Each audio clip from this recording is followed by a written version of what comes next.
and we're looking forward to spending just a few minutes with you this evening. And this is May the 1st. It is just about 8 p.m. Central Standard Time, not quite. I may be a couple minutes early, but that's okay. And I want to shift gears just a little bit, but I've got something very exciting to share with you in the near future, maybe tomorrow night. I'm not sure. I will be on the road tomorrow. We're headed to the studio, and then we'll be gone till sometime Wednesday night. We'll be in Illinois, Missouri, Arkansas, and those places there. So, um, got something very interesting that I believe I've got a handle on now. I'm going to be able to really teach you something about First Timothy chapter 3, um, about the bishop, the pastor, and I think some of you are going to be quite amazed when you hear what I've uncovered, how I'm going to illustrate what that all really means. But that's not for tonight. Tonight we're going to talk about 7 clocks that are ticking down towards the end of this thing. And I'm going to, yeah, I don't know how much time we'll spend on each one, probably not long. Some of them I may just mention, I don't know. But you know, we are at the end of this thing. We're winding down. The clock is almost at midnight. Time is running out. I promise you that. And I'm sure there are other clocks that we could list here, but I listed 7. And by the way, they're in this book, 7 Clocks of Ticking, that I wrote. Copyright on this book is it 2019? Wow, I thought it was older than that. Okay, 2019. Well, that's 6 years now. Time is flying by, isn't it? Um, I want to give you those 7 clocks. And by the way, have you watched the Harry Truman and the Fig Tree yet? That's a YouTube video. Have you watched that yet? Tomorrow night at 9 p.m. Central is the deadline if you'd like to put in a bid on the picture that I held up at the beginning of that.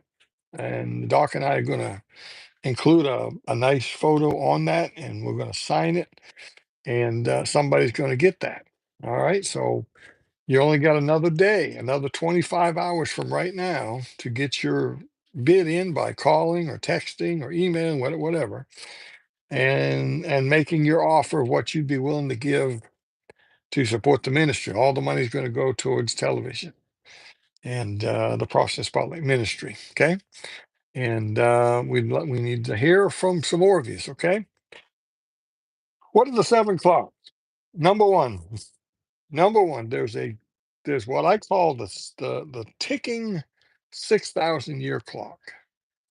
I believe I can show you throughout the scriptures that God created this universe that we live in to last a period of 6,000 years, and then the kingdom age for 1,000. So total of 7,000 years. And I mean I don't mean to the week or month. I mean to the second. I believe creation happened at 6 p.m. and and will end on that same day at 6 p.m. Okay. Now the seventh day is is Saturday, so the world began on the first day of the week, Sunday, right? And okay, 6,000 years. If that's true, and if we have gone 4,000 years up until Christ is crucified, not his birth, but his crucifixion, and if the crucifixion was 29 AD, 30 AD, 31, 27, there's a lot of different opinions there. But you get the idea, it's somewhere in there. That means that the 6,000th year is going to end at that same time in 2027, 2029, 2030, excuse me, 2031, whatever. So We are near the end of this thing. And by the way, there's a good possibility that the church age does not end at the 2000th year. Well, it does, but there's a good chance that the rapture happens 7 years before the end of that 2000 years, because the church is relocated to the marriage supper for that final 7 year period for the marriage supper, while the tribulation is going on and God's dealing with the Jewish people for that 7 years. So there's a lot of things to consider. But what I want you to realize is either way you look at this, whatever year, we are close, aren't we? You certainly don't have 20 years, do you? You certainly don't have 10 years. Now, where are we? Is the calendars off a little bit? Can we be sure about this? It's tough. It's tough to be sure about these kind of things. Hey, Miss Caroline, good to see you getting here on time. And okay, I'm going to try to keep this to 15 to 20 minutes. So I've got 9 minutes left, 9 or 14 minutes left, depending on what we do here. And so the 6,000 year clock is ticking down. Like I say, there's some different variables we can look at there. Nobody can be 100% sure which variable fits. But either way, the clock is ticking down. The 6,000 year clock is ticking down, and we are on the final moments of this age. Second clock ticking down is the Jubilee clock. Did you know that a Jubilee is a 50-year period of time? If you study Leviticus and I've written about this in several of my books, the Jubilee, and I believe I've got a very good understanding of the Jubilee. And the trumpet of the Jubilee sounds on the Day of Atonement every 49th year, which is 7 sabbatical cycles, 7 year cycles. You understand there's a 7 day Sabbath in the Bible, Saturday. It's the seventh day in the Bible. We call it Saturday. The Bible doesn't call it that. But then there's the 7 year Sabbath where you planted your fields for 6 years, and then the seventh year, you let your land rest. You didn't plant. And that's a 7 year, what the Bible calls a sabbatical cycle. Okay. 7 of those is 49 years. Something else happens at that moment, and that's the sounding of the Jubilee on the Day of Atonement. And and then the final year, a 50th year, is the Jubilee. It's a 50-year cycle. You don't start counting at the 49th year and start at year one again. No, the 50th year is a special separate year. So many people I look at, their math is all crazy because they're going to the 49th year and then they're starting the sabbatical cycles again during the Jubilee. No, no, no, not even close. 50th year comes and goes, and it all starts over again with the sabbatical cycles, the 7 years, 49 years. All right, doesn't that make sense? That makes it an even 50-year cycle that you can divide into the 6,000 year earth. What do you get? And I realize the Jubilee began in the book of Leviticus, when Moses and the children of Israel have left Egypt. That's when it begins. Um, but I believe in God's mind, the Jubilee began at creation, the clock for the Jubilee. If you take 6,000 years and you divide 50 into it, what do you get? You get 120 Jubilees from Genesis 1. Now, what do we see in Genesis chapter 6? What does God say? My spirit shall not always dwell with man, but his day shall be 120 years. What is that talking about? I don't believe he's talking about the lifespan of man, although some people did live 120. But that's never been the standard. No, I believe God is saying, I'm going to deal with sinful man for 120 jubilees. I believe that's what that's talking about. Which means the next jubilee on the calendar will be the 120th, and that's it, friend. There's not anything after that. Kingdom age, um, which, by the way, the kingdom age will start on Feast of Tabernacles, 5 days after Yom Kippur, Day of Atonement. So 6,000 year clock is ticking down, the Jubilee clock. By the way, not only that, but there are 40 Jubilees from Christ till the end of the church age. That's 40. 40 times, 40 times 50 is 2,000 years, right? And then if you start in Exodus, if you start with Moses, you got 70 Jubilees from that time till the end, right? So lot we could say about that. I'm just saying that the Jubilee clock is ticking down. And by the way, when is the Jubilee? It's in the month of Tishri. It's in the fall. I have said for years, ever since I understood the seven feasts, way back in probably 2008, I have said since that day, I believe the rapture will be in the fall, not necessarily on the feast on the feast of trumpets on the Jewish calendar, because I believe their calendar is going to be off a month.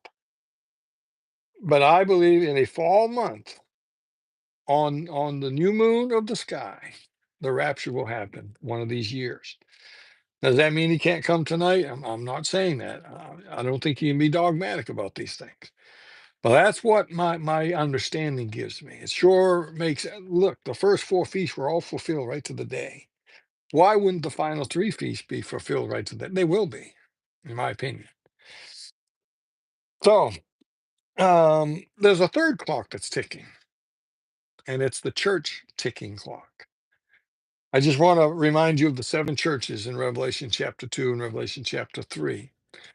Those seven churches are literal, but those seven churches are also figurative of the entire 2,000 year church age, beginning with the church at Ephesus in the apostolic days in the book of Acts, ending with the church of the Laodiceans, which is right before the rapture, ends right before the rapture. We are in that age right now, and we are waiting to turn the page. Revelation 4:1, behold, a door was opened in heaven, the rapture. Okay? Um, the church age is ticking down. Yeah, we're in the church age where God wants to vomit the church out of his mouth. God is very displeased with the worldliness and the crazy. That's why I've spent the last several sessions with you on these live streams discussing the apostasy of the church. And I've hit it from several different angles. I've beat up on the pastors, haven't I? I got onto the evangelist on this last one, and the pastors are the problem. And the reason we are in the Laodicean age is because of pastors. It's always that way. It's always been that way. It's been that way for 2,000 years. It's always been the pastor. And even before that with the Old Testament pastors. As the kings of Israel went bad, so went the people, the nation. They got a good king, the nation rose up. That's a fact. That is historical fact. You get a King Saul, you get a tumultuous people. You get a King David, you got a man after God's own heart. You got people who get closer to God. And the pastor goes into false doctrine, the church goes into false doctrine. People in the church start teaching false doctrine, the pastor doesn't deal with it. The church, the pastor is responsible for the church going into apostasy. Now, we're not going to hash that all again, but uh, what you see in the Laodiceans is a dead church, a worldly church, a lifeless church, a church that doesn't understand moral values, a church that values position and money and stature more than it does truth. Because God says, I counsel thee, buy of me gold tried in the fire that thou mayest be rich. Are you with me? That's where we are. How did we get here? The men of God. How do we get out of this mess? The men of God. I'm not saying you have to follow apostasy. You don't have to, and you shouldn't. I'm just saying the sheep follow the shepherd. Now remember, Paul said, follow me as I follow Christ. But how many people can handle that? Not many. As a general rule, as the pastor goes, so goes the church. Okay? The pastor starts bringing in worldly music, the church will follow that, and there you go. So we got the ticking 6,000 year clock. We're already at 15 minutes. I've only got to three of these. All right, so there's four more. I'll tell you what, I'm going to stop right there. I'm going to discipline myself here. We've got three of the clocks, and I'm going to talk about the final four. Hopefully tomorrow night I will be in Illinois, though, but I don't see why I can't get a place somewhere in the house with my daughter or out in my truck and come to you tomorrow night with these final four ticking clocks. You know what the good news is? We're out of here soon. That's good news, isn't it? That's good news. You know what the bad news is?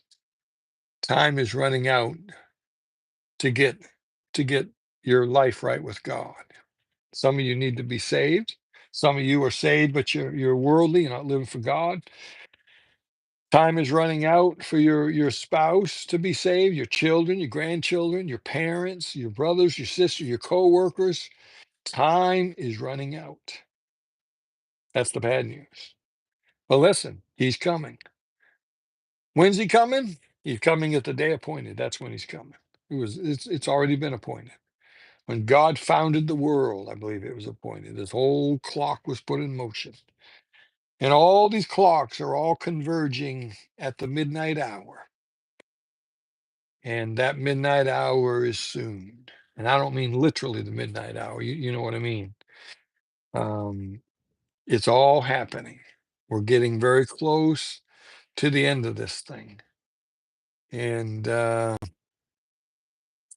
hey, Miss Kippy and Brother Frank over here on Facebook saying, have a great pastor. Praise Jesus. I've been blessed with godly KGB pastors, including Brother Dan in parentheses. And we love them, hoping to see them in August on my way up through. Three children saved last night at their church. Wonderful. That's in Pennsylvania. Um, I've lost the name of the town. It's over the other side of the mountain from where I live. What's the name of it? I've lost it. Ain't that awful? I know they live in Williamsburg, but is that? I think that I think that is the name of it, Williamsburg, Williamsburg, Pennsylvania. Frank and Kippy are in a good Baptist church there, and I'm hoping one day that their pastor will invite me, and that would be wonderful. Um, so, all right. So we got the three clocks, four to go. There's good news and bad news. Even so, come, Lord Jesus. All right. Until tomorrow night, keep your eyes on them skies.